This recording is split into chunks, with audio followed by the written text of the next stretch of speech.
നമസ്കാരം. വേദാംഗ ജ്യോതിഷത്തിലെ അമൂല്യമായ അറിവുകളും ആധ്യാത്മിക ജ്ഞാന ഉപദേശങ്ങളും പകർന്നു തരുന്ന പ്രശാന്തം ആസ്ട്രോ ചാനലിലേക്ക് ഏവർക്കും സ്വാഗതം. ഈ ചാനൽ ഇതുവരെയും സബ്സ്ക്രൈബ് ചെയ്യാത്തവർ ഇപ്പോൾ തന്നെ സബ്സ്ക്രൈബ് ചെയ്യുക. നോട്ടിഫിക്കേഷൻ ലഭിക്കുന്നതിനായി ബെൽ ബട്ടൺ അമർത്തുമല്ലോ. ഒപ്പം ചാനൽ ലൈക്ക് ചെയ്യുക, ഷെയർ ചെയ്യുക, കമൻറ്റ് ചെയ്യുക. കൊല്ലവർഷം 1199 കർക്കിടക സംക്രമം വിശാഖം നക്ഷത്രത്തിലാണ്. കർക്കിടകം 1-ാം തീയതിയിലെ ഗ്രഹനില അനുസരിച്ച് എടവം രാശിയിൽ സർവേശ്വരകാരകനായ വ്യാഴവും കുജനും, മിഥുനത്തിൽ ആദിത്യനും, കർക്കിടകം രാശിയിൽ ബുധനും ശുക്രനും, കന്നിയിൽ കേതുവും, തുലാം രാശിയിൽ ചന്ദ്രനും ഗുളികനും, കുംഭത്തിൽ ശനിയും, മീനം രാശിയിൽ രാഹുവും സ്ഥിതി ചെയ്യുന്നു.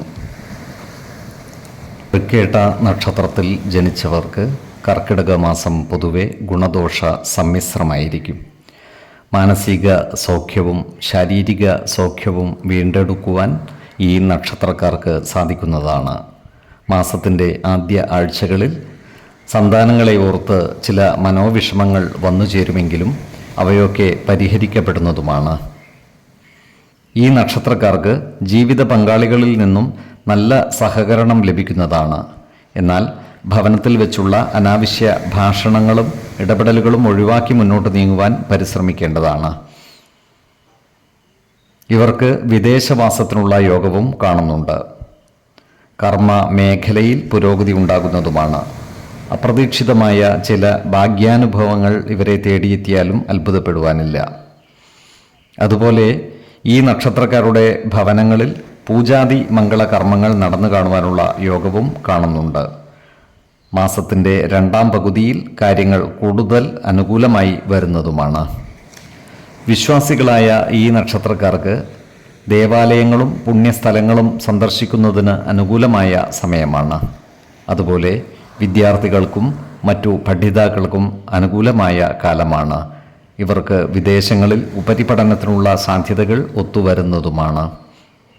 ആരോഗ്യകാര്യങ്ങളിൽ ഈ നക്ഷത്രക്കാർ ഒരു പ്രത്യേക ശ്രദ്ധ പുലർത്തി മുന്നോട്ട് നീങ്ങേണ്ട ഒരു മാസം കൂടിയാണ് കർക്കിടകം. അതുപോലെ സാമ്പത്തിക കാര്യങ്ങൾ കൈകാര്യം ചെയ്യുമ്പോൾ ജാഗ്രത പാലിക്കുന്നതും ഗുണകരമായിരിക്കും. 5, 19, 29 തീയതികൾ അനുകൂലമാണ്. ഈ നക്ഷത്രക്കാർ ജനിച്ച സമയത്തെ അടിസ്ഥാനമാക്കിയുള്ള ജാതകത്തിലെ ലഗ്ന രാശിയുടെയും ലഗ്ന അധിപന്റെയും സ്ഥിതിയും ശുഭ പാപ ഭാവങ്ങളുടെ സ്ഥിതിയും ഓരോ രാശിയിലെയും ഗ്രഹങ്ങളുടെ സ്ഥിതിയും അനുസരിച്ച് ഇവരുടെ പൊതുഫലത്തിൽ ഏറ്റക്കുറച്ചിലുകൾ ഉണ്ടാകുവാനിടയുണ്ട്. കുടുംബ ദേവതകളെയും ഇഷ്ട ദേവതകളെയും ഉപാസിക്കുന്നത് ഇവർക്ക് ആയുരാരോഗ്യ സൗഖ്യമേകും. ഇഷ്ടദേവതാ മന്ത്രം 108 തവണ ദിനംതോറും ലിഖിത ജപം ചെയ്തു വരുന്നത് ഇവർക്ക് സർവ്വ ഐശ്വര്യങ്ങളുമേകും.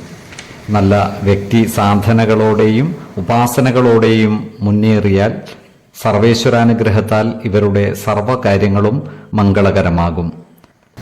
നന്ദി, നമസ്കാരം. ജ്യോതിഷരത്നം പ്രശാന്ത് കണ്ണോം.